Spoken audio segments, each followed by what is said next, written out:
Buenos días. Estoy muy agradecida especialmente a Juan Posadas, que me ha invitado, no a mí, sino a la Universidad de Valladolid, a la que represento en nombre de nuestro rector, como vicerrectora de Comunicación y Extensión Universitaria. Y señalo esto porque es un vicerrectorado nuevo, el de Comunicación y Extensión Universitaria, que yo creo que ha sido un acierto del rector que ya lleva un año en nuestra universidad, Antonio Largo Cabrerizo, y que ha querido además vincular la comunicación con la cultura, y me parece que eso es algo que defiende nuestro ponente, que a continuación les hablará. Insisto en mi agradecimiento a Juan González Posadas y además quiero, como es el primer momento que nos encontramos después de su designación como nuevo presidente de DOS, felicitarlo y felicitarnos a todos, porque esto va a mejorar sin duda el funcionamiento de la institución y le va a dar esa fuerza y ese aire que Juan le imprime a toda la cultura de nuestra ciudad. Bueno, no sé si he dicho buenos días a todos, señoras y señores. Quiero saludar también muy especialmente a nuestra concejala de Cultura, compañera, amiga, y que tanto está haciendo por la cultura en nuestra ciudad.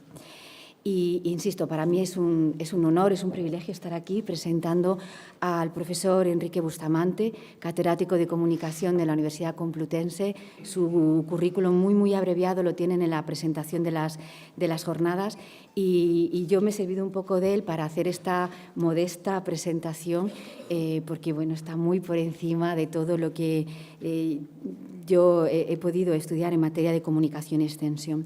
Sí que sé que ha participado, que ha elaborado el informe sobre el estado de la cultura en España y he tenido acceso a ese informe y lo he leído y desde una posición absolutamente modesta lo comparto totalmente, ¿no? En él, si no me equivoco, el profesor insiste en la necesidad de reconocer a la cultura y a la comunicación, que es absolutamente necesario que vayan vinculadas, dice él, como factor ineludible del futuro desarrollo sostenible. Y no creo que podamos estar más de acuerdo, a pesar de que, como él mismo señala, en la Agenda 2030 para el Desarrollo Sostenible las referencias a la cultura sean mínimas, ¿no? Y eso, por eso son necesarias jornadas como estas.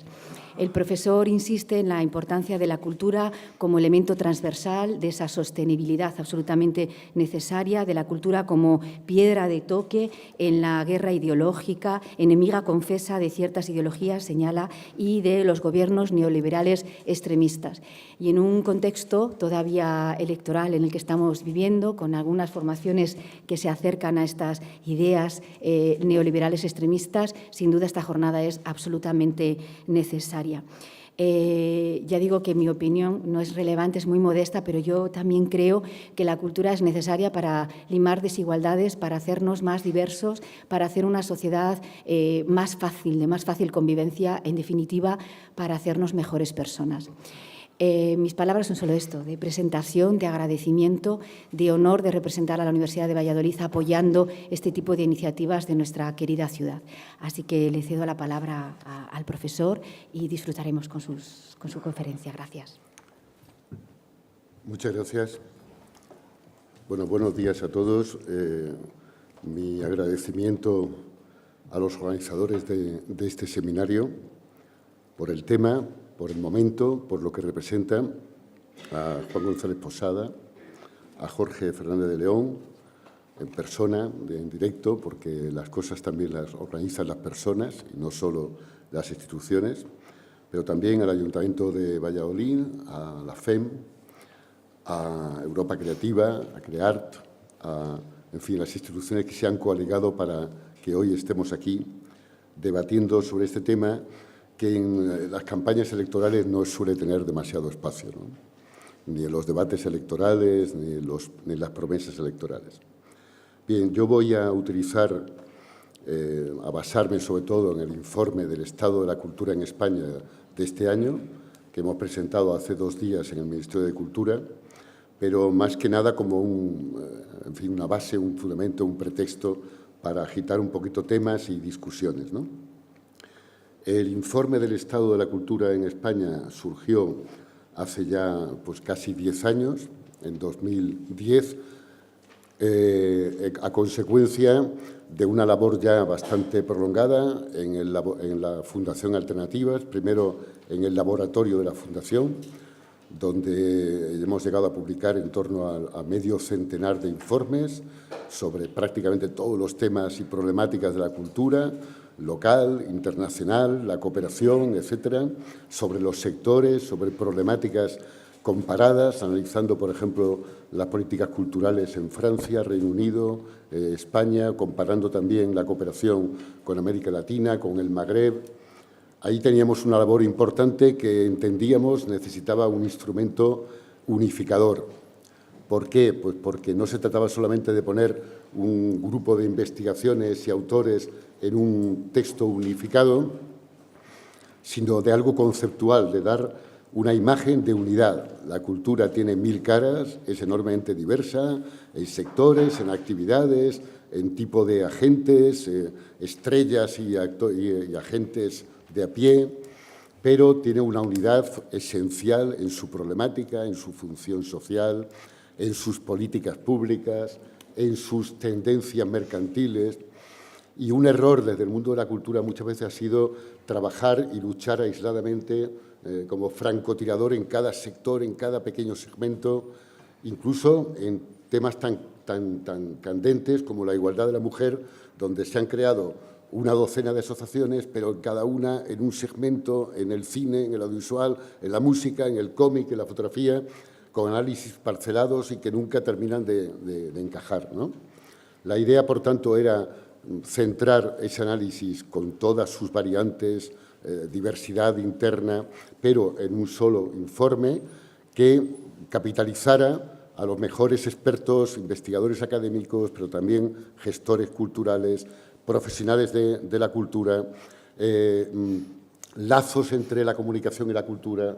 La televisión no es solo un medio de información y propaganda, sino también es un medio de creación cultural, de ficción, pero también de realidad. En definitiva, todo lo que hoy podríamos llamar el mercado simbólico, los bienes simbólicos que atraviesan totalmente todas nuestras actividades sociales.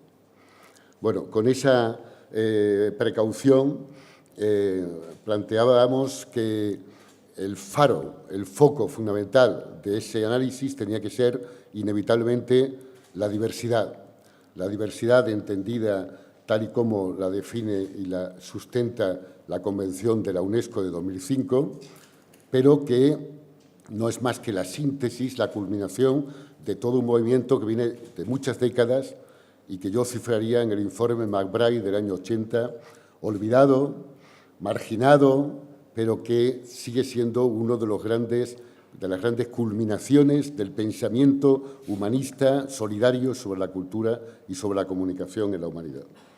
De forma que, bueno, con esas premisas les paso a contar, ¿no?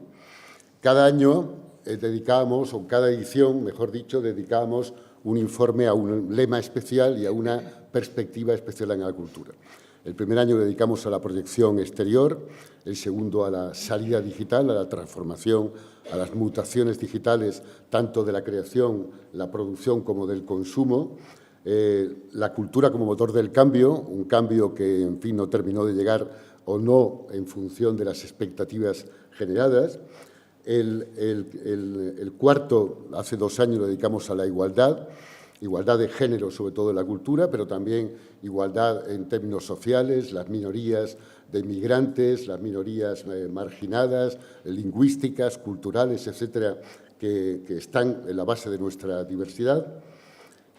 El año pasado dedicamos a la cooperación cultural y a la construcción del espacio cultural iberoamericano, con todas sus luces y sombras después de la crisis, y este año lo hemos dedicado a cultura local y desarrollo. Sin perjuicio de que ese lema central ocupa una parte importante del informe, pero se compagina con análisis sectoriales, análisis de perspectivas especiales, de problemáticas concretas, por ejemplo, el creador, que siempre van a cargo de expertos académicos, pero también profesionales. Y yo digo siempre que la gran riqueza, nuestro gran tesoro de la Fundación en el Observatorio de Cultura y Comunicación de la Fundación Alternativas son los autores. Tenemos un centenar de autores, colaboradores estrechos de la Fundación, que son, me atrevo a decir, de lo mejor que hay en España en el campo del análisis de la cultura, y que combinan lo mejor del mundo académico, pero también de la investigación académica, pero también de la gestión y de la experiencia directa en la cultura. Bueno, con esos mimbres, pues yo creo que hemos conseguido algo importante sin pretenderlo, que es en 10 años, desde 2010 que empezamos a armar los informes hasta ahora, un escaparate insólito de la crisis, un escaparate que empieza con todavía el orgullo de un crecimiento económico maravilloso y feliz para la eternidad, a finalmente la crisis cada vez más dramática, más dura, cada vez más reconocida como la gran crisis, ¿no?, que finalmente comienza a recuperar algo el tono económico, pero también social, con mucho retraso también cultural en los últimos 2 años, ¿no? Ese escaparate de la crisis creo que tiene un enorme valor y ahora estamos intentando proyectarlo también a nivel europeo y en la revista Economía de la Cultura se está haciendo toda una serie sobre qué pasó en Francia, en el Reino Unido, en Alemania, en los grandes países europeos, en todo ese periodo de crisis y recuperación. Bien, síntesis, balance. Bueno, el balance tiene que ser bastante trágico. El balance de la crisis en la cultura en España, que suele ocultarse por el balance económico, político, etcétera, es bastante dramático en términos todavía directamente económicos, de cifras, de estadísticas, pese a que normalmente las estadísticas culturales llegan siempre con 2 o 3 años de retraso. Hemos perdido de 2 a 3 décimas del PIB, que es mucho dinero, en la cultura, en la economía de la cultura y la economía de la propiedad intelectual en España. Hemos perdido todavía, con las cifras últimas de 2017, hemos perdido en torno a 3.000 millones de euros de mercado, de facturación. Las empresas han recuperado, luego mencionaré sus matices, incluso hemos aumentado el número de empresas, pero el empleo no, lo cual indica una mayor atomización y precariedad también del empleo cultural, del que luego comentaré. Hemos perdido en torno a 13.000 empleos todavía con los últimos datos de 2018. El empleo respecto a la mujer, matiz importante, prácticamente no ha avanzado nada en estos años.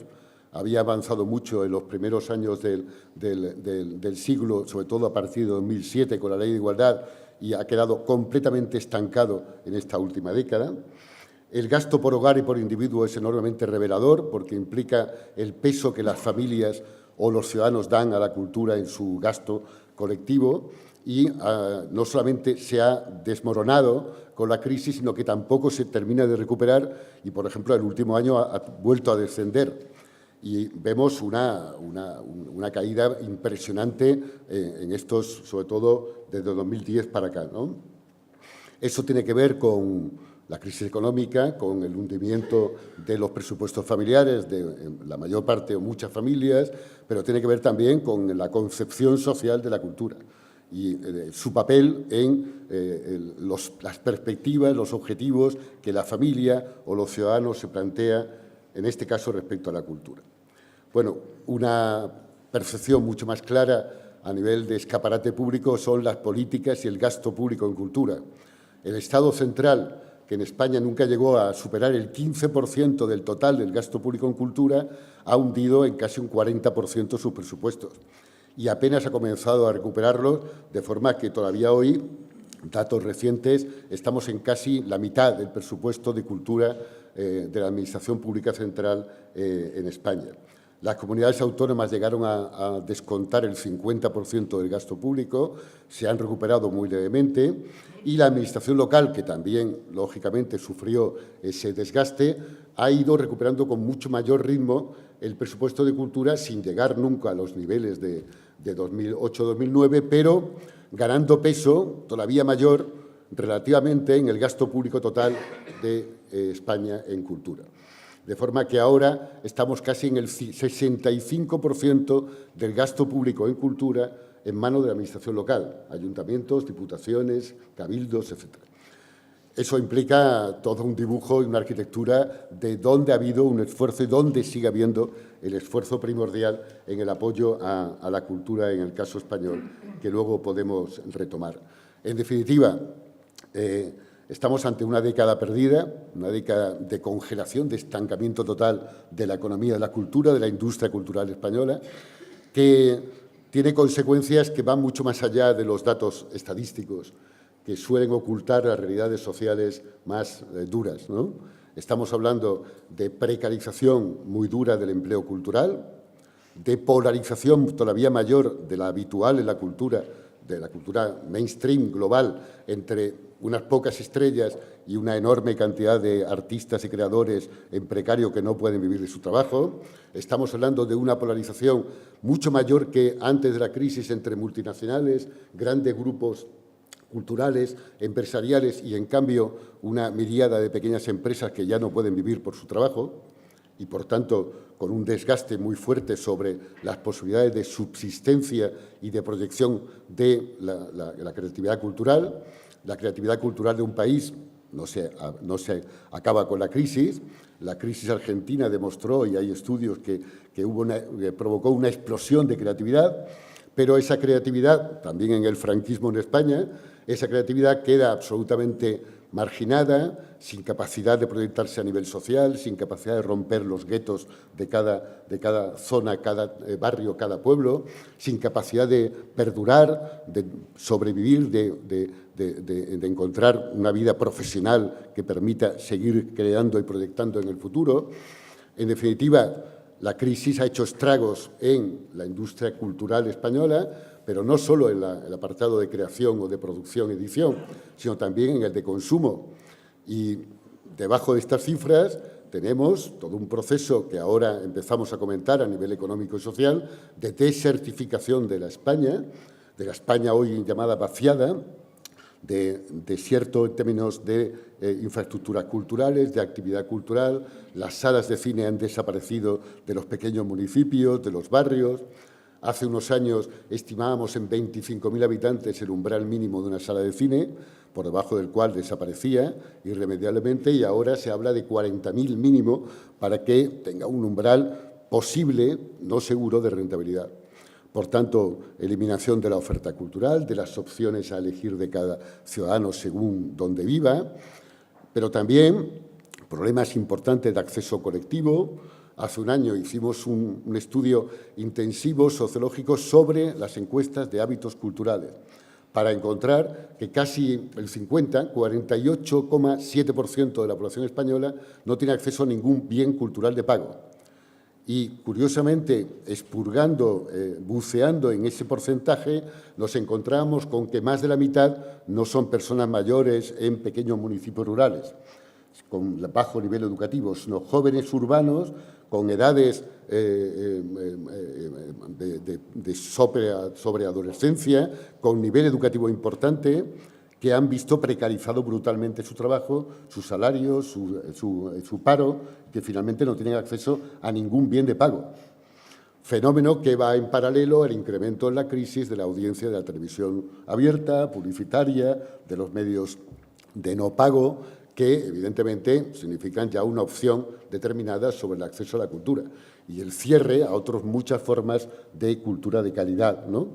También, en términos decía antes, de igualdad, el papel de la mujer se ha estancado tanto en la creación como en el acceso, por debajo, por supuesto, del 50% de la población, y eso implica también una marginación en el consumo, porque responde a una marginación socioeconómica mayor con la crisis que ha impactado inevitablemente en su situación y acceso a los bienes culturales. Pero también, especialmente ha impactado y ha tenido efectos dramáticos sobre su acceso a la creación a través de las nuevas tecnologías, que es la cultura del futuro, que es la cultura digital.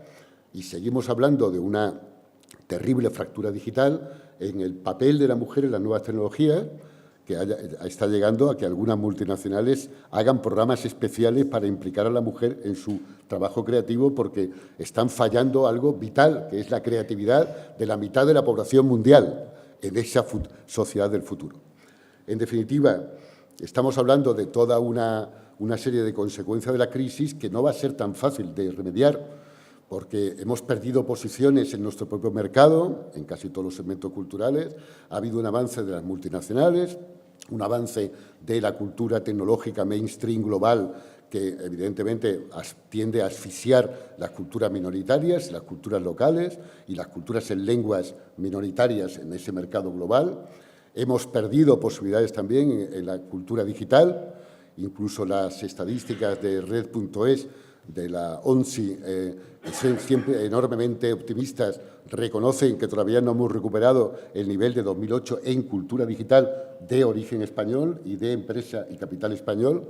En definitiva, estamos en una posición bastante más dura que la que había en 2008 a 2010.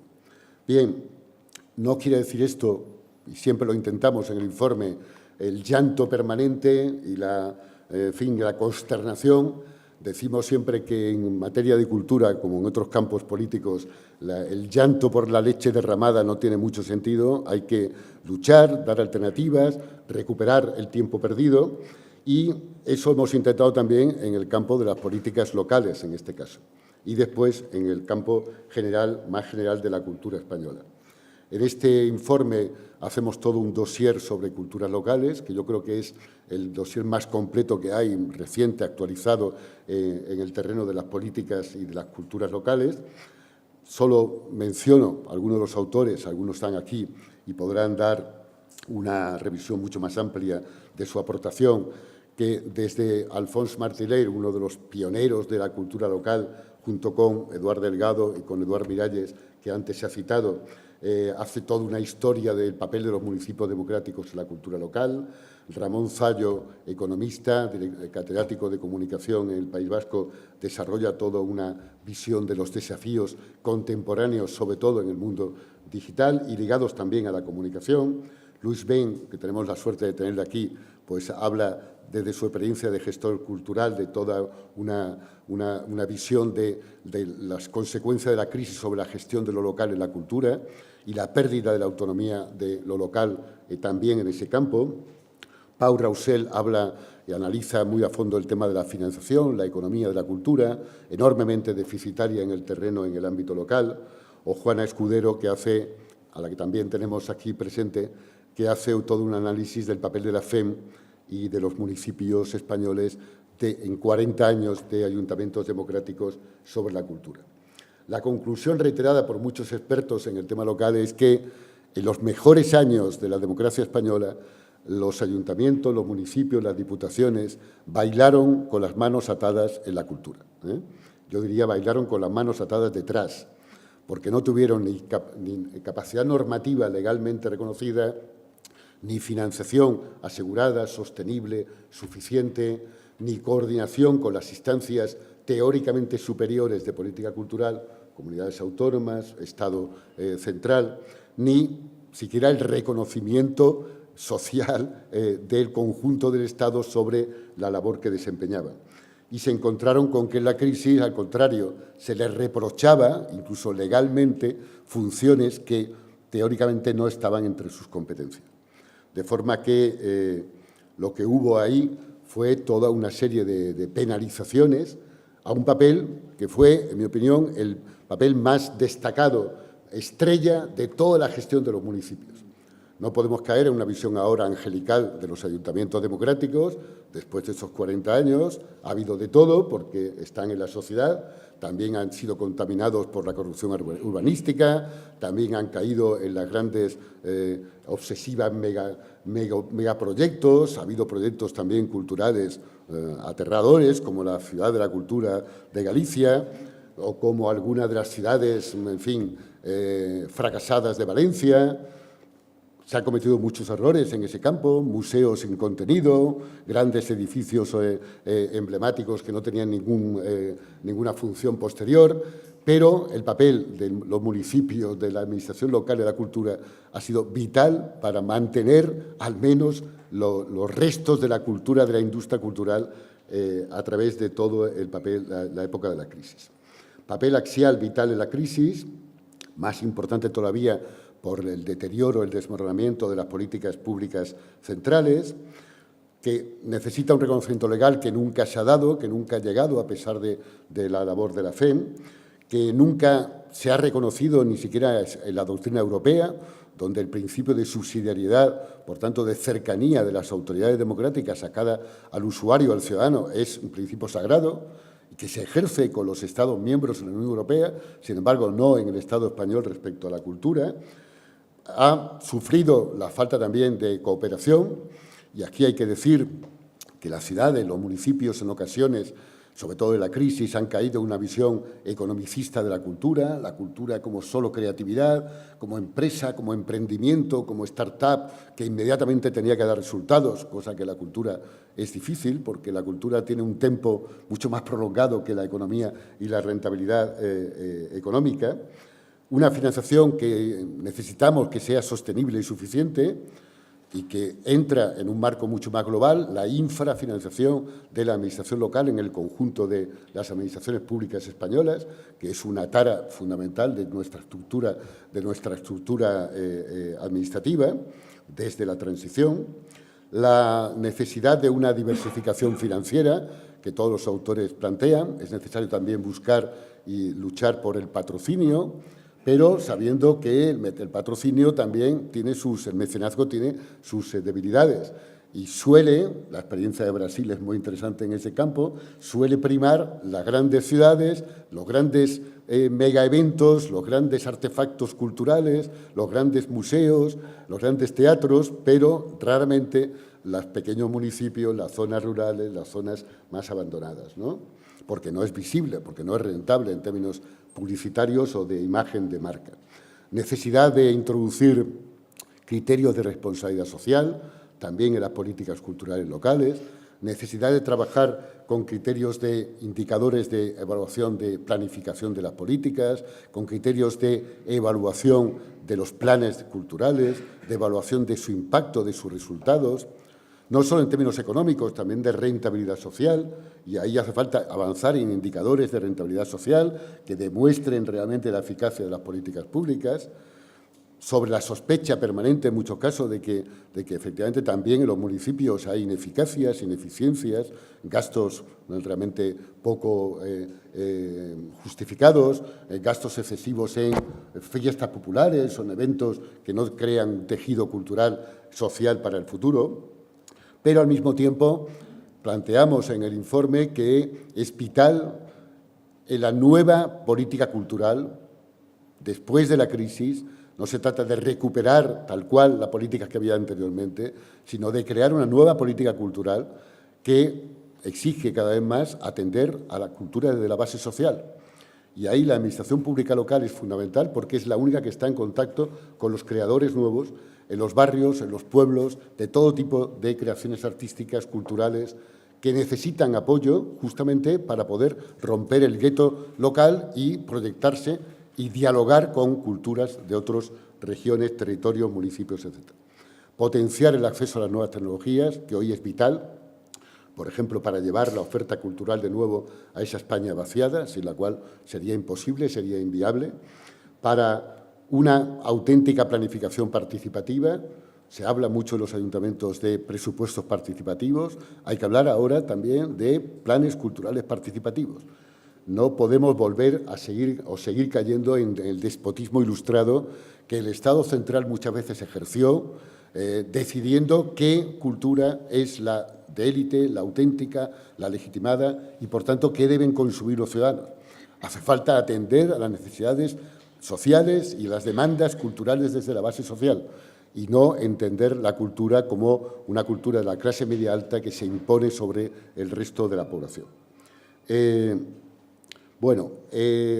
ese balance cultural hemos tocado otros temas, como hacemos cada año. Hemos tocado la digitalización de los museos, con un análisis crítico del proceso que están llevando, planteando que, más allá de la interactividad entre máquinas o entre hombres a través de las máquinas, hace falta interafectividad entre personas y, sobre todo, el enraizamiento de los museos y los centros de arte con la población autóctona y no solo en la visión turística y la visión mercantil de los museos, que cada vez a veces se parecen más al rating o al share de la televisión, cuántos espectadores y cuánta taquilla ha hecho cada museo. Planteamos también un análisis de las políticas de lectura y del libro, planteando que no solamente deben ser políticas industriales de apoyo a los editores, que muchas veces lo fueron en el pasado, sino apoyo político al derecho de acceso a la cultura, en este caso escrita, de los ciudadanos y, por tanto, a las bibliotecas públicas, al fomento de la cultura, a las bibliotecas ambulantes en los pueblos, en las zonas rurales, etcétera. El Estatuto del Artista, que felizmente es una gran novedad de esta legislatura pasada, que todo el arco parlamentario se puso de acuerdo en un informe sobre la especificidad del creador y del artista y, por tanto, las 70 y tantas condiciones que tiene que cumplir, complejas, la legislación fiscal, la legislación de seguridad social, de sanidad, etcétera, para atender a esas necesidades especiales que no tiene ningún otro sector de la población o no en esa dimensión. Ha habido un desarrollo legislativo, pero incompleto. Quedan 40 y tantas condiciones fundamentales del informe que todavía no han tenido una protección legislativa. Manuel Rico hace un análisis detallado con propuestas de ese desarrollo futuro. Y, finalmente, Blanca de la Torre, desde la experiencia en las exposiciones, museos, etcétera, realiza un estudio de las artes visuales en España, de los efectos de la crisis y de la necesidad de una política pública transversal, que sea al mismo tiempo de derecho de acceso a la cultura visual, pero también de igualdad de la mujer, pero también de respeto al medio ambiente. En definitiva, una concepción auténtica de la cultura como pilar del desarrollo, que anima e inspira a todos los otros pilares del desarrollo. Bueno, siempre en el informe hacemos una encuesta a 100 agentes culturales, insólita, porque en este país siempre las encuestas han habido al consumidor, cuánto quiere comprar, qué le gusta, qué hace, cuánto gasta, y en este caso preguntamos a los agentes culturales, creadores, editores, productores, de todo tipo, no solo estrellas, sino también de a pie, no solo pequeña mediana empresa, no solo de Madrid y Barcelona, también de todos los territorios españoles, no solo de hombres. Llevamos años luchando para equiparar en la encuesta y este año por primera vez hemos conseguido que 46 de 100 encuestados sean mujeres de la cultura, y eso da una nota media en un cuestionario amplísimo de más de medio centenar de preguntas que a lo largo de estos 6 informes ha ido oscilando, demostrando la capacidad de conciencia de los agentes culturales españoles sobre la evolución de la situación de la cultura en España, desde el 5,1 del Rodríguez Zapatero, año 2011, hasta finalmente el 5, pelado, raso todavía, en el Gobierno actual. Finales de 2018, principio de 2019, pasando por suspensos oscilantes durante todos los años de la crisis y los gobiernos anteriores. Es muy interesante el desglose de las preguntas, porque revela claramente la conciencia de los agentes culturales españoles de nuestros puntos débiles. Los puntos fuertes son casi siempre, todos los años, la cultura digital y las potencialidades de las nuevas tecnologías para mejorar la diversidad, el acceso, la creatividad, la diversidad de los creadores, el diálogo intercultural, pero los puntos negros son siempre las políticas culturales y especialmente las políticas de cooperación hacia el exterior, ¿no? Y ahí el suspenso se mantiene de forma absolutamente tajante en los últimos 10 años. Hemos hecho también análisis de preguntas de actualidad referidas a los temas de este año. Y un dato revelador es que la valoración de las políticas culturales locales sigue siendo muy baja en los agentes culturales. Muy baja en la valoración de su eficiencia, de su eficacia sobre la cultura, y muy baja sobre todo en la visibilidad de las políticas culturales. Y eso nos plantea el reto de una coordinación de políticas culturales locales, de una mayor evaluación de su impacto, de un enraizamiento mayor con la población, con los medios de comunicación, donde las políticas de comunicación muchas veces están cortadas de las políticas de cultura, ¿no? Es curioso, yo he encontrado municipios enormemente activos en la cultura en que, en cambio, despreciaban completamente la creación de una radio o una televisión local, o cuando la tenían, la ponían totalmente 100% publicitaria, o se la cedían a una empresa privada sin ninguna misión cultural. despreciando justamente la herramienta más importante que tenía para difundir su propia política cultural, ¿no? Bueno, por resumir, hemos mantenido, acrecentado, acumulado toda una serie de reivindicaciones básicas que nacían no de la imaginación, sino de los análisis de los 6 informes que hemos publicado en estos 10 años, de los autores, de los expertos, de los análisis sectoriales, de los análisis transversales. Y muchos lectores, muchos amigos nos decían que esto era completamente utópico hace un año, hace 2, hace 3, que esto era imposible, que éramos simplemente, bueno, pues unos utópicos incorregibles.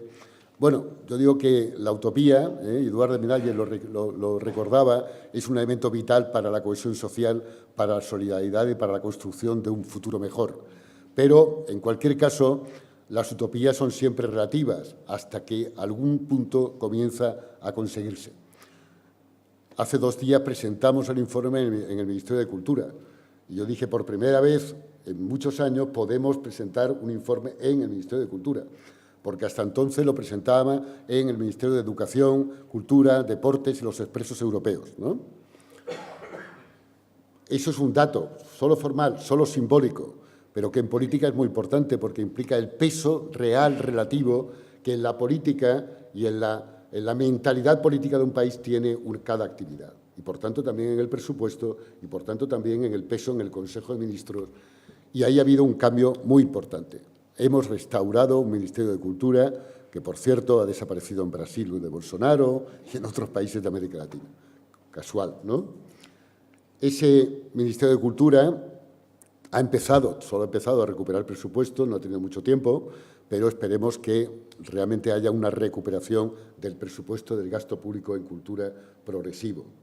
Se ha empezado una regeneración de Radio Televisión Española desde su terrible pasado acumulado de manipulaciones, de controles, de infradotación presupuestaria, de infraservicios culturales, donde el concepto básico de servicio público, que es el de gran plataforma cultural, se ha perdido históricamente en el caso español. Apenas ha empezado esa regeneración, pero hoy podemos tener al menos una cierta esperanza de que puede seguir el camino que comenzó la reforma de 2006, la comisión de expertos del año pasado. La financiación pública se ha empezado a recuperar teóricamente en el presupuesto frustrado, 10% para cultura, 10% casi para Radio Televisión Española, estaba previsto. Se habla de un nuevo ley de mecenazgo complementario, no sustitutivo, pero importantísimo en este país. Se ha restaurado por fin el IVA cultural, finalmente la sala de cine, que era el último reducto del IVA general, pero todavía seguimos reivindicando la cultura digital, la cultura online, que es tan cultura como la otra y que, por tanto, necesita también un esfuerzo de reducción fiscal y de excepcionalidad fiscal. Seguimos luchando por la descentralización cultural, que en este país no ha terminado nunca de realizarse, en parte por el Estado central, pero en parte también por los gobiernos autonómicos, que han pecado de tanto centralismo como el Estado central jacobino, napoleónico, históricamente en España. El Estatuto del Creador significa un avance importantísimo, pero queda muchísimo por hacer en ese campo, en la legislación de todos los puntos dramáticos a veces de los creadores. Hace 2 días hablaba con un amigo, Javier Martínez Reverte, al que todavía le siguen pidiendo 150.000 euros de multa por el dinero que ha cobrado indebidamente por haber creado obras literarias y derechos de autor en su vida. La igualdad de género sigue siendo una asignatura vital, tanto en la creación como en la recepción. Y en estos años atrás ha habido, en fin, algunos esfuerzos aislados que en ocasiones fomentaba la creación de la mujer para la mujer, y creo que no es eso lo que queremos la creación de la mujer para toda la sociedad y no volver a encerrarla en guetos. Finalmente, sigue habiendo una asignatura pendiente, desigualdades profundas en los territorios españoles para la creación y para el acceso a la cultura, según donde cada uno haya nacido y haya vivido. Eso significa que, si descendemos al detalle, el gasto público por habitante es absolutamente, radicalmente diferente en el País Vasco que en Canarias. Y se hunde la crisis en donde es más pobre y, en cambio, se mantiene en las regiones más ricas. de forma que las desigualdades de los ciudadanos todavía se aumentan y duplican en ocasiones, ¿no? Todas esas propuestas parecen utópicas, pero yo recuerdo una cosa, ya que todavía no estamos en campaña electoral, puedo decirla, en las últimas elecciones generales, por primera vez, yo diría al menos desde 2004, los programas electorales de los partidos fundamentales de ámbito nacional tienen un apartado de cultura importante, lo cual significa que por primera vez desde 2004, hemos pasado muchos años, son conscientes de que hay una ciudadanía y una sociedad civil que exige una atención especial a la cultura. Y yo destacaría el programa del Partido Socialista, que es el mejor desde el 2004, y no lo digo por casualidad, algunos de los asistentes y participantes en este seminario participaron en ese programa, algunos que no han llegado todavía, pero que llegará a media mañana, y fue un programa emblemático. Ahora, por primera vez también, en las últimas elecciones, se reivindica un pacto de Estado por la cultura, un pacto de todo el arco parlamentario, se reivindica un Ministerio de Cultura autónomo, se reivindica la cultura como cuarto pilar del desarrollo, de un desarrollo sostenible y duradero, social, solidario. Se reivindican también elementos fundamentales de desarrollo del Estatuto del Artista, de la igualdad de la mujer, planes sectoriales importantes en el cine, en los museos, en el patrimonio. El programa de Unidas Podemos es menos detallado, pero también es importante en la cultura. El programa de Ciudadanos tiene al menos 4 o 5 elementos de apoyo a sectores importantes. Hasta en el programa del Partido Popular hay algunos elementos de apoyo a la cultura que están, eso sí, en economía, en emprendimiento, en sitios así, pero de apoyo al libro, de apoyo al cine, a la industria audiovisual, que es importante porque yo no recuerdo ninguna elección donde lo plantearan, ¿no? Es cierto que plantean un plan en el que yo me considero incompetente, que es el plan, creo que se llama Pentauro, de apoyo a la tauromaquia. Ahí me siento completamente incompetente para opinar, ¿no? Pero hay por lo menos un indicio importante de que en esta nueva legislatura los políticos, el Parlamento, el Gobierno, se tomará en serio la cultura. Y creo que es una ocasión fundamental, vital, para reivindicar una recomposición completa de las políticas culturales centrada en lo local. Por tanto, reconocimiento legal, reconocimiento financiero, competencias y coordinación en las conferencias sectoriales. Se plantea una conferencia nacional, estatal de cultura, ahí tienen que estar las administraciones públicas, ahí tiene que estar la FEM, ¿no? En definitiva, sigue siendo buena parte utópico esta propuesta, pero tenemos elementos para pensar que la utopía puede empezar a conseguirse, aunque sea a trozos. Muchas gracias.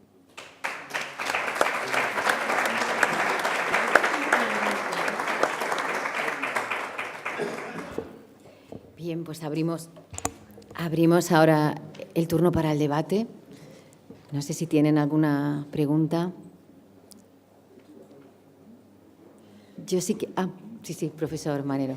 Enhorabuena por la intervención, excelente, expresiva, clarificadora y necesaria. No tengo nada que objetar, viva la evidencia de los datos contundentes que ha presentado. Sin embargo, me gustaría saber si han hecho una valoración de cómo España se significa dentro del contexto europeo. Es decir, la crisis que ha afectado a todos los países de la Unión Europea se ha manifestado también de la misma manera desde el punto de vista cultural, por ejemplo, en Francia, en Portugal o en Alemania.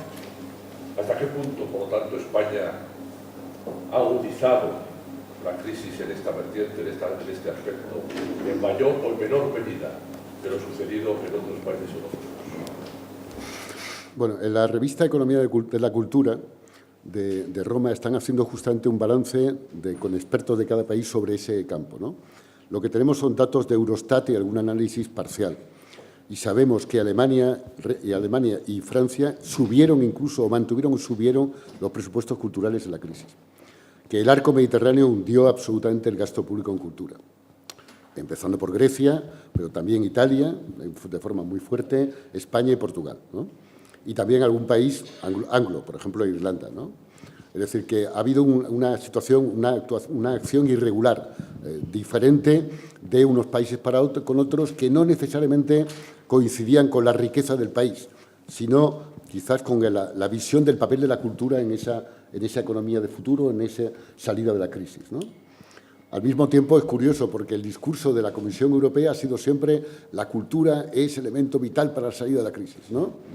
Se añadía a veces la cultura más las industrias creativas, la economía creativa, pero la cultura ha jugado un papel decisivo, ¿no? Y, sin embargo, en algunos gobiernos neoliberales, que yo llamo extremistas, ¿no?, pues la cultura se fue evacuando y la creatividad ya era solo tecnológica y empresarial. La cultura no jugaba ningún papel, ¿no? Y en el papel de ese discurso maravilloso de startup y de emprendeduría, ya la cultura y la creatividad cultural se había quedado evacuada, ¿no? Y era el último pecio del naufragio de la cultura en Europa, ¿no? Entonces, yo creo que ahí es un elemento importante de revisar el discurso y las políticas culturales y las contradicciones entre ambas en muchos países, ¿no? En la propia Comisión Europea, porque es verdad que Europa Creativa ha significado un incremento notable de presupuesto, pero su proporción en el conjunto del presupuesto de la Unión sigue siendo ridículo, ¿no? Frente a la política agraria comunitaria, vamos, es imposible encontrar comparaciones, ¿no? Pese a lo cual hay un esfuerzo que está quedando opacado con la crisis, ¿no? Es curioso, pero también la crisis ha hecho que no se hable del plan de Europa Creativa, de los planes de media, de los planes que la Unión Europea está, por lo menos, disponiendo para ayudar a las políticas nacionales, ¿no? Prácticamente nadie, ni los medios de comunicación ya hablan, ni citan los programas, ni citan las convocatorias, y es necesario incentivar a nuestros creadores, a nuestros jóvenes, para que aprovechen esas posibilidades, porque hay posibilidades importantes ahí, ¿no? Sí, Juan. Solo una puntualización. De la importancia de lo local, de las políticas locales, un ejemplo es este de Europa. Nosotros estamos metidos, este ayuntamiento está metido desde hace ya unos años en un programa europeo que se llama CREAR, que es el coorganizador de esta jornada, ¿no? Y en ese proyecto que coordinamos desde Valladolid, que es importante, están metidos 12 ciudades europeas de 10 países europeos, gracias a la cofinanciación de la Unión Europea a través del programa de Europa Creativa. Es decir, que es posible esa colaboración cultural que hace posible que a creadores, artistas, en este caso plásticos visuales, de Valladolid, de la ciudad de Valladolid, o de otras ciudades que forman parte de la red, está Génova, está Liverpool, está Clermont-Ferrand, está Rouen, está Katowice, está más ciudad, Aveiro también en Portugal, etcétera, puedan trabajar conjuntamente, puedan exponer conjuntamente, puedan formarse en comunidad, ¿no? Hay seminarios, hay encuentros, hay talleres, y todo ese trabajo lo estamos haciendo desde esta ciudad de 300.000 habitantes a 1 hora de Madrid y coordinando a estas ciudades europeas. Es decir, es posible hacer cosas, Como antes también decía el profesor Bustamante, son personas las que incitan y hacen posible que esto ocurra. Pero es posible hacerlo, la utopía es posible en muchos casos. No hemos comentado el tema de la cooperación, porque por falta de tiempo, pero si hay un elemento dramático de hundimiento, de desmoronamiento de la política cultural, ha sido la cooperación cultural. En general, la cooperación al desarrollo y, en particular, la cooperación de la cultura o de la comunicación. España llegó en 2005, 2006, 2007 a ser uno de los mayores contribuyentes a la cooperación al desarrollo a nivel mundial, del PNUD, de la UNESCO, y eso se ha hundido completamente. Alguien decía con cierto cinismo que el problema de los cooperados es que no votan. Votan en su país, pero no en el país que coopera. Así que lo primero que hacen los gobiernos en la crisis es cortar la cooperación. Pero en nuestro caso ha sido dramático también para nuestra propia industria cultural, porque en el caso de América Latina, por ejemplo, se habían creado redes, programas importantísimos que movilizaban a miles de personas, de empresas, con enorme rentabilidad a medio plazo para la industria española. Y todo eso prácticamente desapareció, se cortó. Los fondos de la cooperación se cortaron en un 70-80%. La ECID, que era el gran motor la gran locomotora de la cooperación, sobre todo con Iberoamericana, desapareció, ha hundido su presupuesto un 80% durante años. Y eso, se habían creado redes, las redes en cultura son muy complicadas y muy prolongadas en el tiempo para montarla, porque implican confianza, conocimiento del otro sector, del otro país, y se han hundido redes vitales, incluso que en nuevas tecnologías en los últimos años. Con la EFI se habían creado redes, por ejemplo, de apoyo a la industria musical de América Central, con portales importantísimos en Internet. Se habían creado apoyos a la industria del documental, a la cooperación audiovisual. Se había creado el Ibermedia, que con poco dinero había copatrocinado casi 600 largometrajes. Y todo eso se ha ido hundiendo con la crisis. Se han creado más hay muchos Iber ahora, hay Ibercocina, Iberdiseño, Ibertodo, pero sin dinero y sin actividad, no valen para nada, ¿no? Entonces, es necesario recuperar la cooperación. La cooperación no es la ayuda a los pobres, es la capacidad de un diálogo y de nuestra propia cultura de dialogar y de estar presente en otros países, en otras sociedades, en otros mercados. Y a medio plazo tiene consecuencias muy importantes en términos de economía, de exportación, de empleo. Pero no es solo exportación, es también coproducción, codistribución, ¿no? Entonces, ahí tenemos que recuperar un terreno vital, ¿no? Y un evento vital también, primero inicial, es la marca España, ¿no? Que durante estos años era, si ustedes la habían visto, un portal dedicado al IBEX 35. Es decir, todas las noticias y elementos eran el IBEX 35. Uno se preguntaba el desastre que podría ser si una sola empresa del IBEX 35 se hundía, porque la marca España se desmoronaba.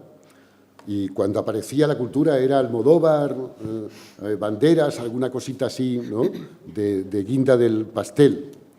Es preciso recuperar la marca España sobre la cultura. Nuestra marca en el exterior es la cultura y es la lengua, no es las empresas, ¿no? Y ahí tenemos una labor fundamental que realizar. Sí. Yo le agradezco muchísimo que haya hecho esta referencia a la cooperación al desarrollo vinculada a la cultura, que evidentemente se perdió en los últimos años y que ha sido muy desastrosa. Creo que el olvidar no solamente el aspecto de nuestras relaciones, sobre todo con nuestro ámbito más cercano, como es América Latina, en el que se hizo una gran labor y que ahora está en mucha laguna también, pero creo que es muy importante también concienciar a las municipalidades, a los ayuntamientos y a las estructuras territoriales por debajo de la nacional, el que tienen un papel muy importante en la vinculación o en la promoción o en el diálogo, como bien ha dicho, entre otros países y la cultura española. No solamente en el aspecto, digamos, de un poco beneficencia, digamos, entre comillas, sino también en ese aspecto económico que tiene grandísima importancia en ambas orillas. Le agradezco mucho porque creo que los ayuntamientos y las municipalidades en general tienen un papel muy importante en esta cooperación cultural. Muchas gracias.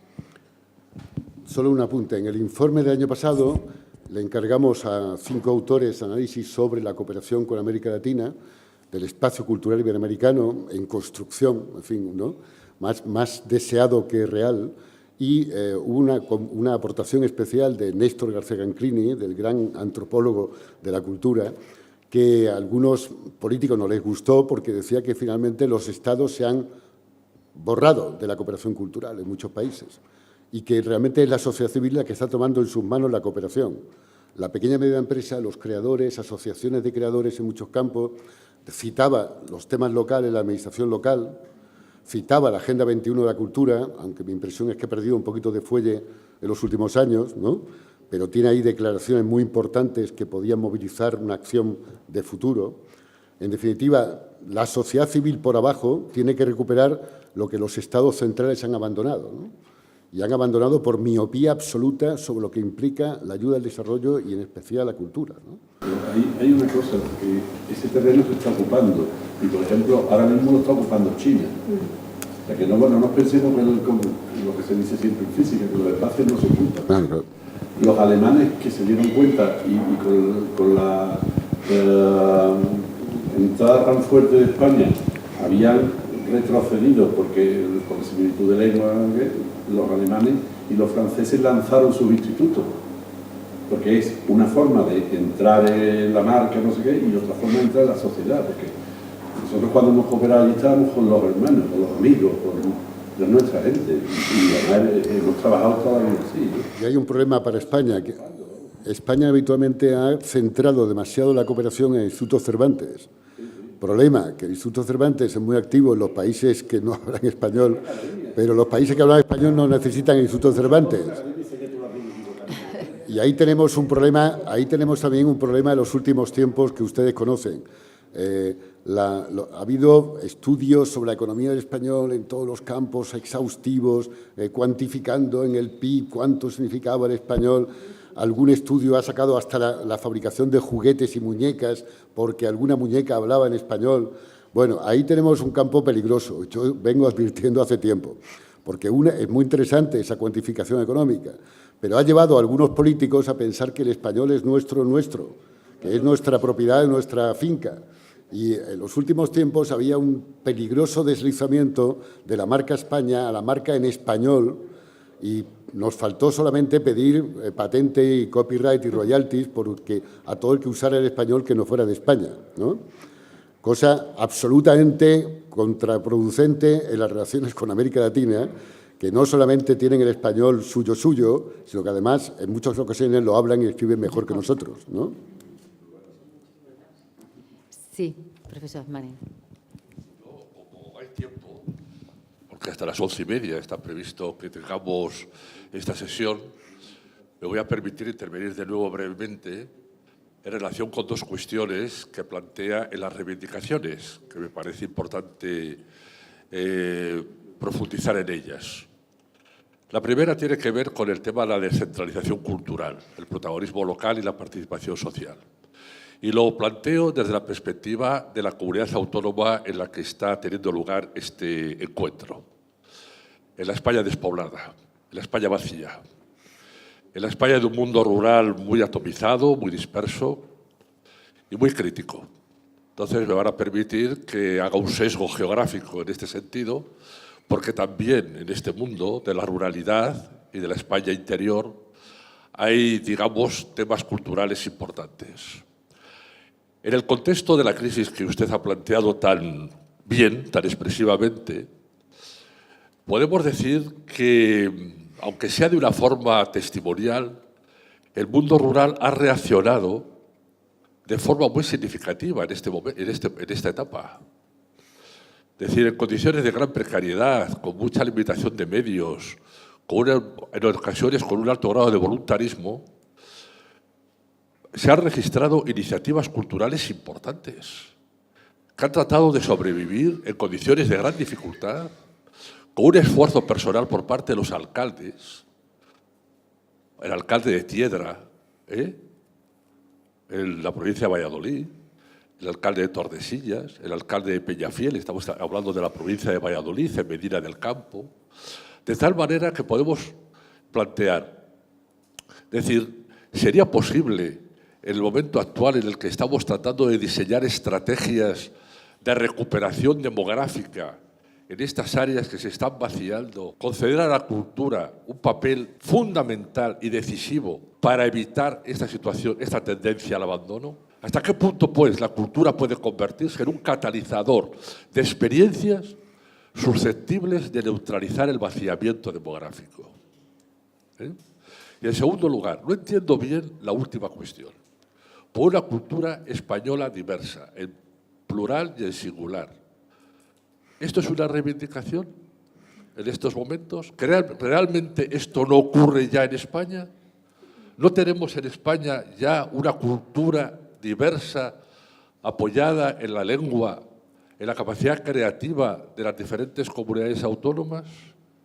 Yo tengo la impresión de que efectivamente aquí no sé hasta qué punto estamos ante un problema, porque aquí se han hecho efectivamente esfuerzos de recuperación cultural por parte de Cataluña, por parte del País Vasco, por parte de la Comunidad Valenciana, por parte de Galicia, por hablar de las comunidades bilingües, que las ha convertido en algunos casos en auténticos motores de la cultura española. o de la cultura que se hace en España. Sí, muy brevemente. Primero, en la primera afirmación yo estoy completamente de acuerdo. Creo que, curiosamente, en los últimos tiempos, sobre todo en la precampaña electoral, se habló de los pueblos de la España vaciada que no tienen ya un banco, una caja de ahorros, un cajero automático, un teléfono colectivo, y no se hablaba de tener un equipamiento cultural básico mínimo, ¿no? No se hablaba de cuántos kilómetros tendría que recorrer mucha gente para llegar a una sala de cine, o no digo ya una sala de teatro o de concierto. Evidentemente, eso yo creo que tiene un papel vital, a veces mucho más importante que la caja de ahorros en un pueblo o un municipio, en la recuperación, en la calidad de vida de los habitantes, en el mantenimiento de una población joven, pero en muchos casos eso significa cooperación local, porque municipios pequeños por debajo de 5.000 habitantes no pueden atender a esas necesidades. Eso significa montar ciudades en red, no solo diputaciones, iniciativas de los ayuntamientos para crear redes de comunicación de su cultura. Y hoy las nuevas tecnologías permiten hacer esas redes fantásticamente. Había estudios de la Comisión Europea demostrando que una sala de cine conectada por Internet no solo permitía una programación riquísima con bajo coste, sino que permitía un cineforum para cualquier actividad comunicativa y cultural, a distancia de cualquier población y de cualquier territorio. Entonces, ahí se puede, con poco dinero se pueden conseguir resultados muy importantes, si hay planes de cooperación, ¿no? Eso también ha quedado dañado en los últimos años porque se concebía las ciudades como una especie de marca competitiva. Cada ciudad competía con la vecina, en los museos, en la atracción de turismo, en el prestigio cultural o no. Las ciudades tienen que cooperar y montar ciudades en red y montar cultura en red, al contrario, no en competencia mercantil, ¿no? Segundo elemento. El año pasado, cuando hablamos del tema de igualdad, lo dedicamos también a hablar de igualdad de las culturas y las lenguas de la península ibérica y allende los mares de Canarias. Y comprobamos que había casos muy flagrantes, incluso de incumplimiento de la Constitución en el apoyo a lenguas minoritarias, que no solamente era el catalán o el euskera. También el gallego, también el valenciano, que no había, por ejemplo, en herramientas del Estado, Radio y Televisión Española, que no emitía en las lenguas autóctonas, con sus contenidos que no eran necesariamente los controlados, manipulados, susceptibles de serlo en determinadas comunidades, ¿no? Y, por ejemplo, yo he tenido polémicas en Cataluña con, al mismo tiempo, autoridades estatales que decían que el catalán ya no había que apoyarlo y, al mismo tiempo, autoridades locales de la Generalitat que decían que el catalán era una herramienta al servicio de determinadas perspectivas políticas y económicas, ¿no? Y una vez me estuve riendo en una mesa riendo con toda la modestia del mundo, de un instituto que acababa de crearse o de rebautizarse, que lo había bautizado ya no como Instituto de la Creatividad, sino de la Creación. Y yo apunté modestamente que yo creía que la creación solo era divina y que no era creación desde la nada. Y un artista crea desde muchas cosas, ¿no? Y se ofendieron los interlocutores de la Generalitat, ¿no? Porque les ridiculizaban, ¿no? Se ridiculizaban ellos en una visión instrumental de la cultura y de la lengua. Entonces, tenemos que hacer mucho también en promover la riqueza y la pluralidad y la diversidad de las culturas y las lenguas españolas, pero con unos contenidos realmente nacidos desde la base cultural, no desde los gobiernos, no desde los gobiernos. Y TV3 tendría un papel muy fundamental si no fuera una herramienta de propaganda sistemática. Pero Televisión Española ha hecho lo mismo en Cataluña y en el resto y ha despreciado su papel cultural, que es un papel vital en el servicio público. Y también en Cataluña lo hubiera sido si no hubiera tenido una perspectiva manipulada de la política. Sí, a mí me gustaría, si me permite, una pregunta que intuyo cuál va a ser su respuesta, pero que lo confirmara. ¿Qué papel quiere que tiene que cumplir la universidad? En Valladolid yo creo que hay una fantástica relación entre todo lo que significa cultura en la ciudad, con el Ayuntamiento y la Universidad de Valladolid, que tiene este área de extensión que lleva actividades no estrictamente académicas, sino culturales a la ciudad.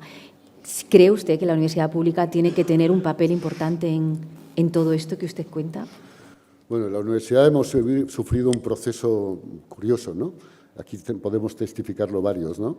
Con Bolonia, con el espacio europeo de educación superior, un proceso de incentivo a la relación con la sociedad, que en muchos casos se traducía en incentivo a la relación con las grandes empresas del territorio de la ciudad. Y yo siempre he dicho que me parece muy bien, que es muy interesante y a mí me importa mucho, pero también con la pequeña y media empresa, con asociaciones civiles, con sindicatos, con asociaciones de padres, en definitiva, con la sociedad civil, ¿no? Si es apertura a la sociedad, es a toda la sociedad en todas sus vertientes. Y eso significa que en el campo de la cultura tenemos que colaborar realmente con la universidad. La universidad tiene un papel fundamental de puntero, de laboratorio, pero también de promotor de la cultura hacia la sociedad. Y en muchas ocasiones la universidad, cuando hacía actuaciones culturales, era hacia adentro, hacia estudiantes, profesores, pero no contemplaba su salida a la sociedad, ¿no? Y ahí hay una materia muy importante de creatividad también, o de estudio de la creatividad artística y cultural, que se desperdiciaba porque no llegaba a la sociedad. En muchas ocasiones sigue sin llegar, porque Bolonia y las acreditaciones y tal obligan a publicar en revistas anglo, en inglés, para investigadores, y crean un nuevo circuito endogámico en el que nadie del exterior accede a la investigación.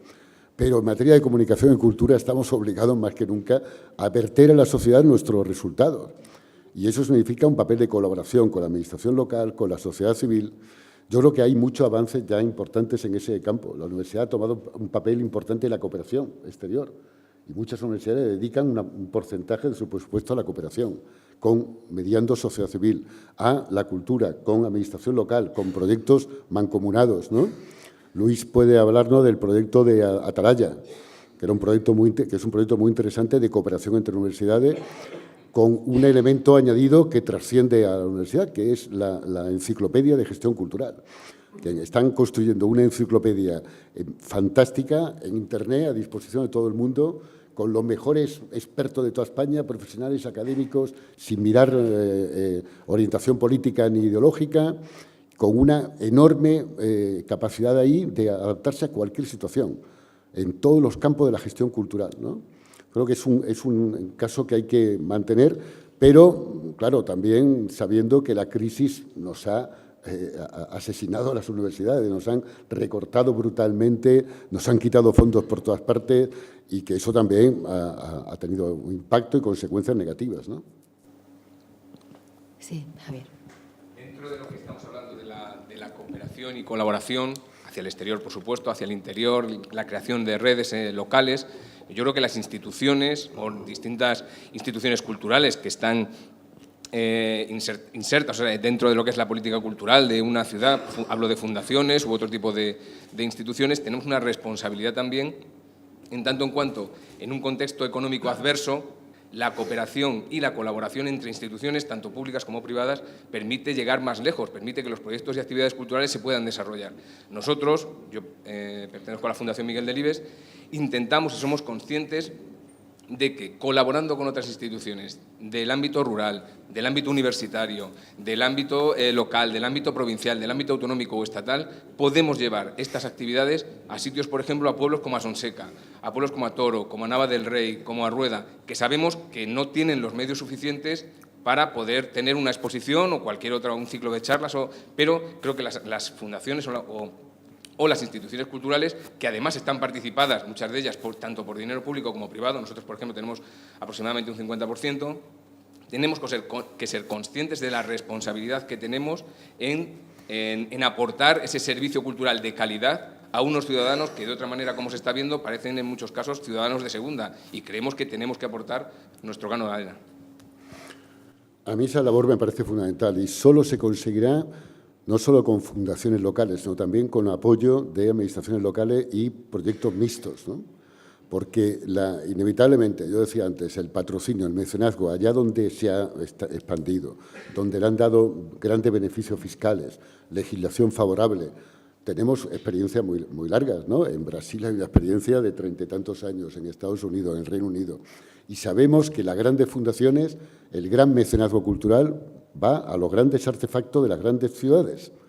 y, por tanto, no va ni a los territorios más despoblados, ni a las ciudades más de segunda categoría, porque no les interesa, porque aunque no busquen la rentabilidad inmediata, sí buscan una visibilidad de marca, de imagen, etcétera, que se consigue en los grandes medios de comunicación en las grandes urbes. Y en Brasil se sabe que el 90 y tantos % del mecenazgo iba a Sao Paulo o a Río de Janeiro, y era inevitable. Y tuvieron que crear asociaciones y fundaciones en los territorios más dispersos para, a través de nuevas tecnologías, montar proyectos para promocionar las creaciones culturales que no llegaban jamás ni a Río ni a Sao Paulo. Y hay proyectos muy bonitos en la política brasileña, por ejemplo, el portal Overmundo.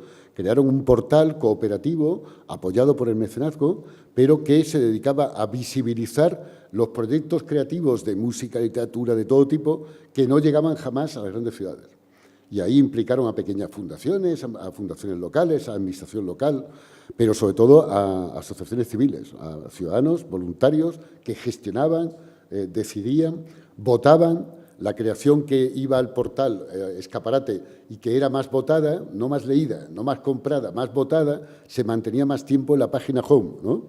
Y la que no, bajaba y era reemplazada por otras creaciones nuevas, ¿no? Y al final del proceso incluso se podían vender derechos, comercializar, exportar, ¿no? O sea, hay proyectos muy interesantes ahí con nuevas tecnologías, como herramientas nuevas de política cultural a bajo coste, con muy poco dinero, con enormes efectos, ¿no? Jesús. Con el mecenazgo, de otra manera, no sé dónde se había llegado tú, con el mecenazgo es también una trampa, porque el mecenazgo, en última instancia, y en primera, y está muy estudiado, es dinero público de segunda generación.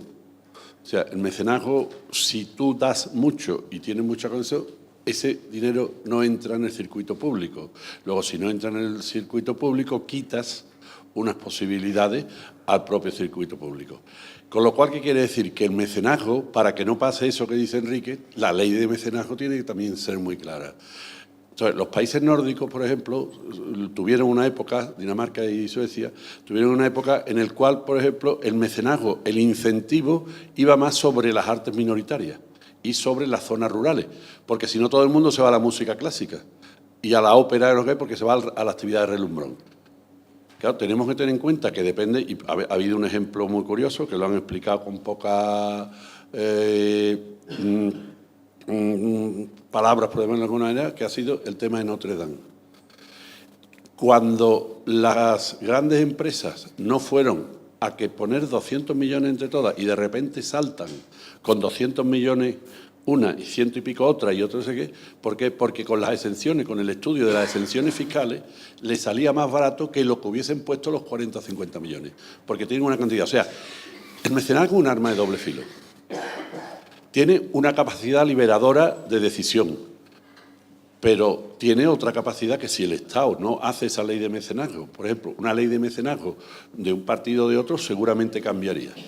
Y desde luego hay que primar, y te doy menos dinero a temas minoritarios, a temas rurales, a temas, en fin, a los que sea, pero que el dinero, sino el dinero es público. O sea, eso ya está muy estudiado. O sea, ese es público del que se llama en economía segunda generación, pero es dinero público, no es dinero privado, porque ese dinero se quita. Y Estados Unidos tiene mucha experiencia en eso, porque tienen exención hasta del 110. Entonces, claro. Había otras dos manos levantadas detrás, bueno, ahora 3, 4. Sí, buenos días. En algún momento de su intervención ha hablado usted del principio de subsidiariedad. Ya en los años 80, en la Comisión Europea de Ciudades y Municipios, se hablaba de este principio de subsidiariedad, estando repartido ya de la siguiente manera: 25% para... eran las pretensiones desde los municipios.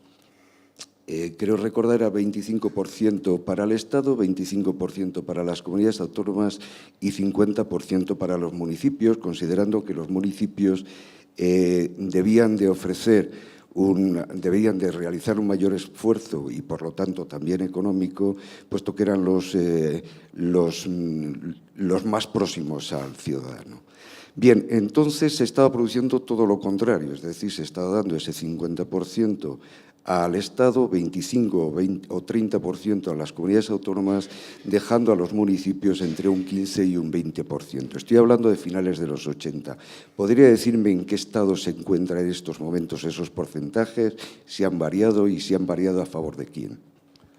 Bueno, en materia de cultura, el Estado central ya está el 12 y pico %, la administración local ha llegado al 64,5% del total de gasto público en cultura y el resto queda en manos de las comunidades autónomas. Pero estamos hablando en términos relativos, porque prácticamente los casi 8.000 millones de gasto público en cultura están ahora en la mitad. Entonces, estamos hablando siempre de una preponderancia relativa a través de la crisis, ¿no? El problema es la descompensación completa, el desequilibrio entre eso y los recursos públicos y su reparto. Y en el reparto de los recursos públicos, la administración local apenas se lleva el 14%. Es decir, paga el 60% de cultura, pero se lleva el 14% en general.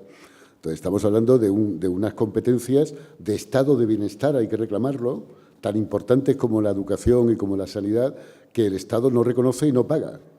Y que son competencias que realmente ha trasvasado a la administración local por dejación, por omisión, pero no reconoce y no le da la financiación para que realice esa competencia. Eso también pasa en otros campos, no solo en la cultura, ¿no? Por ejemplo, en la sanidad o, por ejemplo, incluso en el empleo. Pero estamos hablando de un desequilibrio total entre la estructura financiera de reparto del dinero público y la estructura de competencias reales desarrolladas, ¿no? Eso hay que reequilibrar completamente esas funciones, reconociendo el papel que cada uno cumple, con todas las exigencias consiguientes: coordinación, demostración de eficacia, conferencias sectoriales, evitar las duplicaciones. En estos años ha habido muchos problemas de descoordinación, que, como siempre, en la cultura, y hay que decirlo también, siempre hay un resto de picaresca que viene desde el medievo, ¿no? Pues algún productor o algún editor aprovechaba para ser vasco en el País Vasco, ponerle el sello en Cataluña de catalán y en el Estado central de socialista o popular, según el gobierno que estuviera, y conseguía 3 subvenciones para lo mismo, ¿no? Bueno, pues eso hay que evitarlo, hay que hacer coordinación realmente de apoyos, de esfuerzos, de eficacia, de controles, ¿no? Y también apostar de una vez por la cultura de base. Este país ha sido, incluso en los mejores años, un país de políticos que estaban hipnotizados con las estrellas de lo que fuera y les encantaba fotografiarse con las estrellas de cine, a ser posible actores mejor que productores o directores mejor que productores, ¿no? Y hemos llegado a ver, tengo que decirlo con claridad total, ¿no? Y soy poco correcto políticamente, que en cada toma de posesión del Ministerio de Cultura, de cada caída de gobierno o nuevo gobierno, veíamos a los mismos productores que iban cambiando su carnet de militante según el gobierno que llegara, ¿eh? Y cuando uno llegaba a Bruselas se encontraba a los mismos productores españoles que también estaban en los programas europeos, ¿no? Y que controlaban, y eran muy poquitos, controlaban casi todas las ayudas, ¿no? Eso se debía a 2 cosas: clientelismo político español inveterado, pero también que muchos productores españoles no luchaban por esas subvenciones. Y yo tengo amigos productores de años, de 40, de 50 y de 60 años, que desprecian las ayudas del media porque eso era una tontería, daba mucho esfuerzo por el 10% del presupuesto. Pero usted sabe lo que es que le prefinancien con el 10% del presupuesto. ¿Usted sabe lo que significa eso para un largometraje? ¿Cuánto significaría en intereses de créditos pagados a los bancos?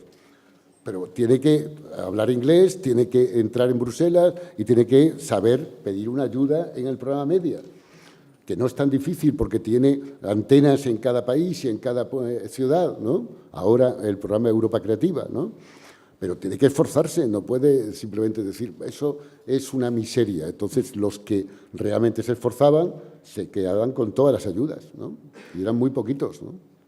Y también había falta de coordinación, productores que conseguían una ayuda en España por español y una ayuda en Bruselas por europeo, ¿no? Sí, ya. Bueno, en primer lugar, agradecer al equipo que ha realizado el informe, el estudio y el análisis leyéndolo.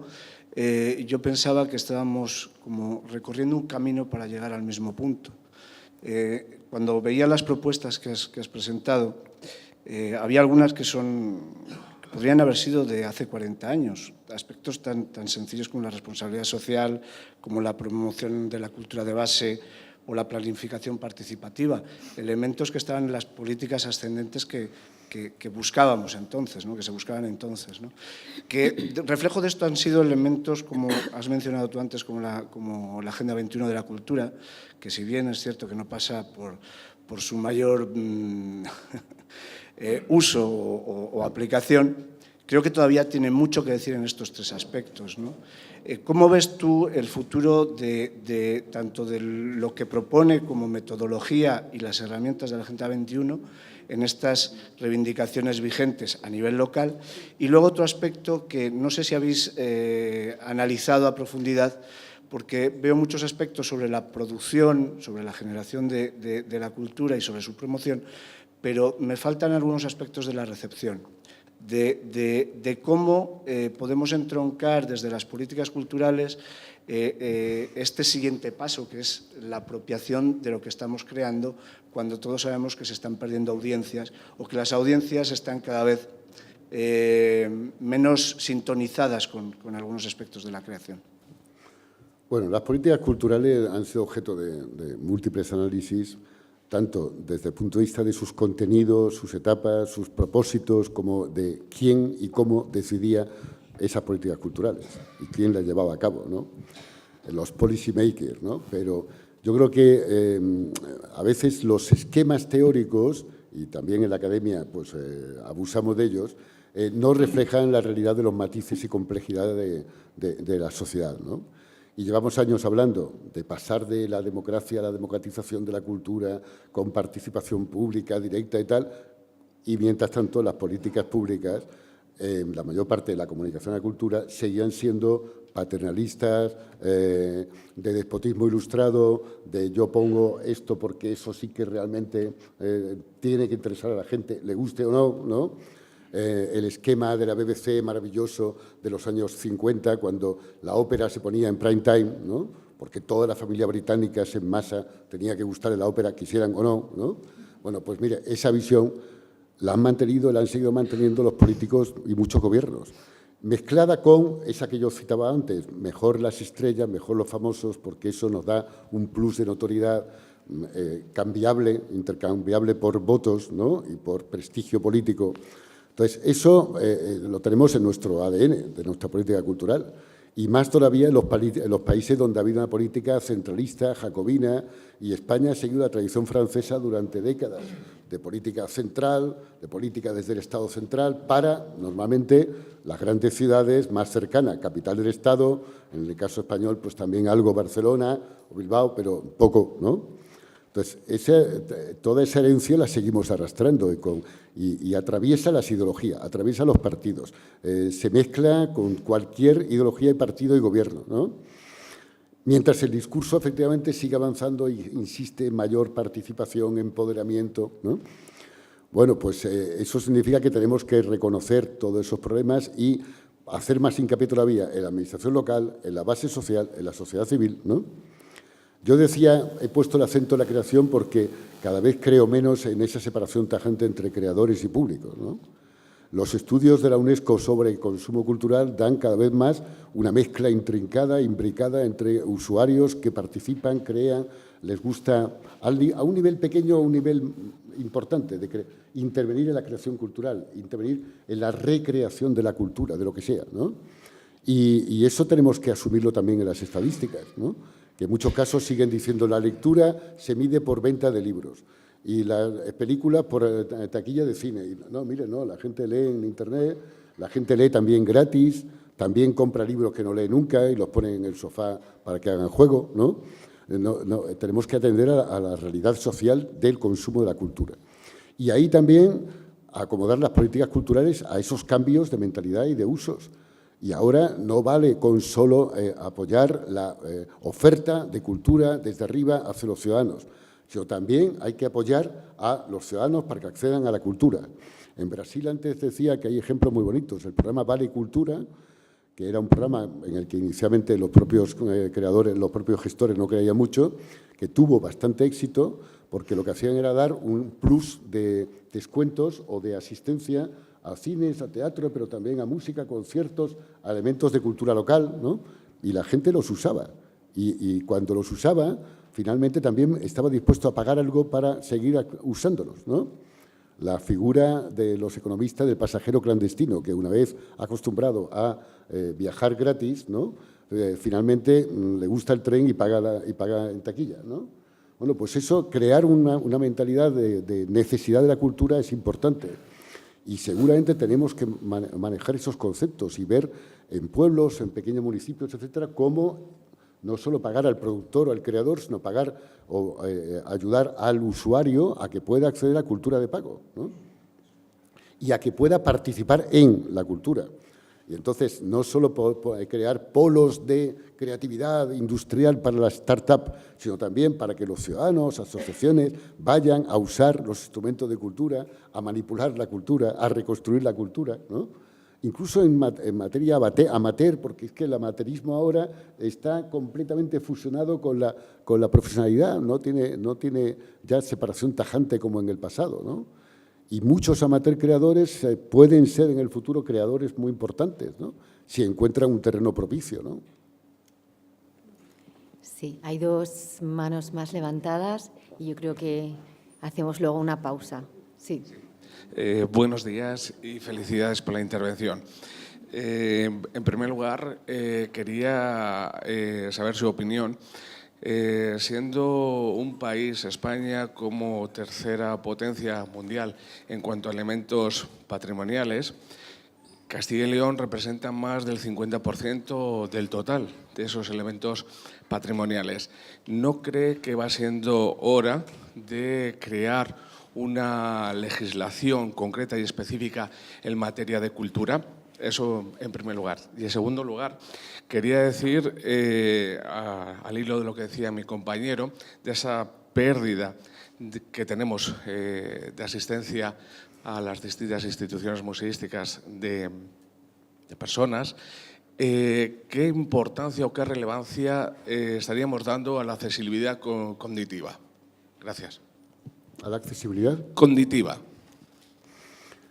Bueno, primero, hemos dedicado bastante de los informes, capítulos, informes al tema del patrimonio material sobre todo, también algo inmaterial, al tema de los museos, al tema de los grandes edificios históricos de las ciudades, y que en España es un país un tema muy importante incluso en temas de códigos UNESCO y de reconocimiento de riquezas materiales, etc. Pensamos que legalmente está bastante bien protegido. Probablemente habría que hacer algún retoque de las leyes de patrimonio, pero no hay un gran agujero negro en el tema de la legislación. El problema quizás es, primero, de ordenación de competencias. ¿Quién debe atender a competencias de defensa del patrimonio, de conservación del patrimonio, de visibilidad del patrimonio del Estado central, las autonomías, la administración local? Y ahí hay un terreno escabroso en el que nunca ha habido un acuerdo regulado, zanjado, con instrumentos de negociación y de consenso desde la transición democrática para acá. Seguramente porque las competencias culturales tampoco estaban claramente establecidas en cada uno de sus niveles, ¿no? De forma que, en muchos casos, hay abandono de patrimonio porque no hay coordinación o no hay financiación suficiente coordinada para atender, ¿no? Otro elemento es el tema del patrimonio eclesiástico, que en España es muy importante, es el más importante, y que en muchas ocasiones tiene también agujeros negros legales, legislativos, pero también financieros, en el cual ya no es una cuestión de que el Estado ayude a la Iglesia sino que el Estado con la Iglesia coordine actuaciones para mantener un patrimonio que es de todos, ¿no? Pese a las inmatriculaciones es de todos, ¿eh? Y entonces ahí es necesario encontrar una posición de presupuesto, de autoridades, de responsabilidades, de exigencias. ¿Usted qué tiene que hacer después a partir de una determinada ayuda o subvención, ¿no? También en términos de propiedad comunal, de propiedad de todos, ¿no? Tiene que haber ahí acuerdos que van más allá del concordato de los años 60, 70 para atender a situaciones reales. Otro tema que no hemos resuelto es el tema de la sostenibilidad.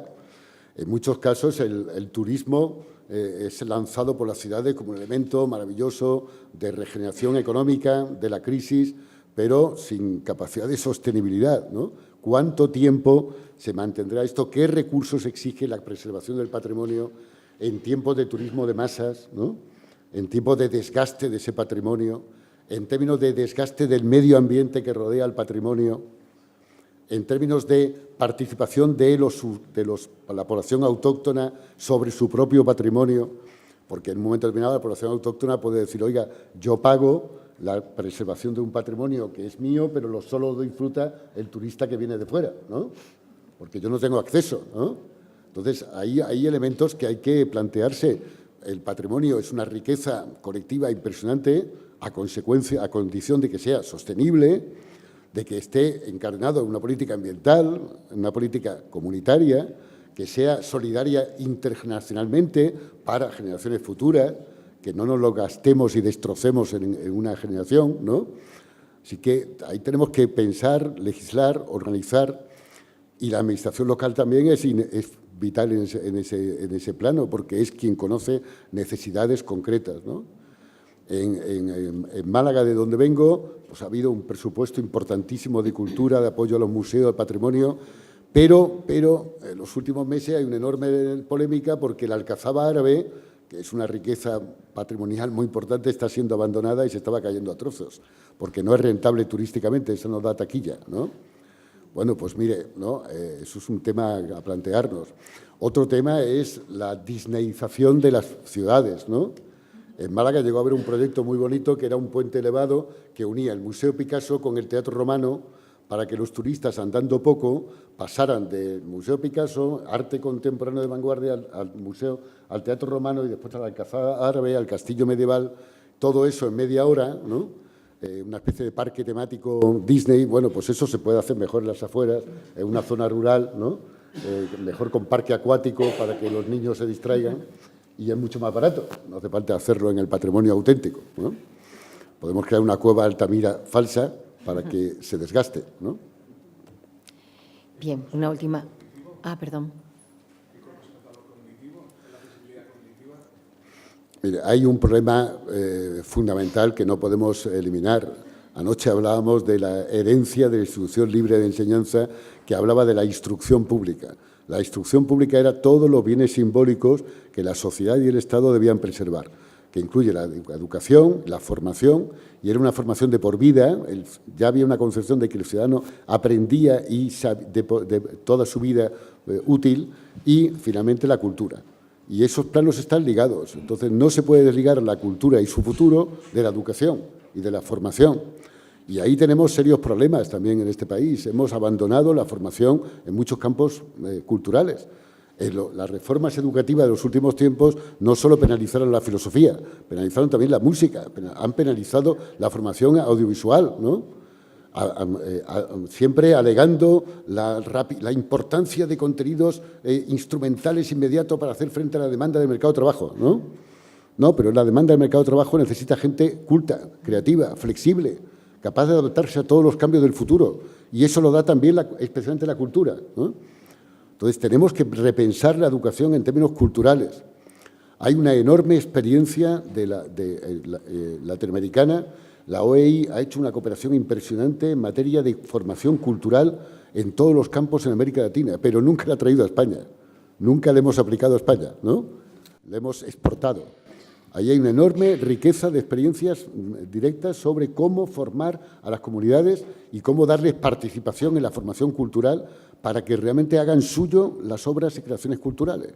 El famoso empoderamiento, que está muy de moda, solo se consigue si el individuo, el usuario, el ciudadano, entiende la cultura y participa en ella, no solo si va un día a la ópera, ¿no?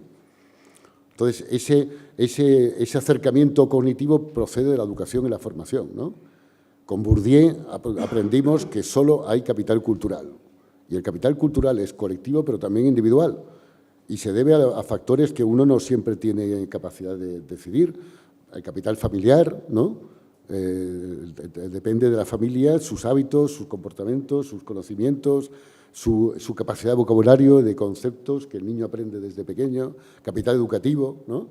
Y luego el capital cultural que cada individuo hace en su propia trayectoria vital, ¿no?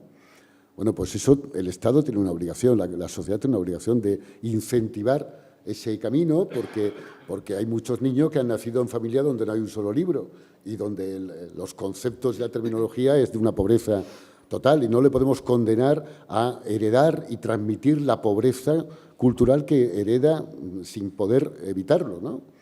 Ahí hay un papel vital del Estado.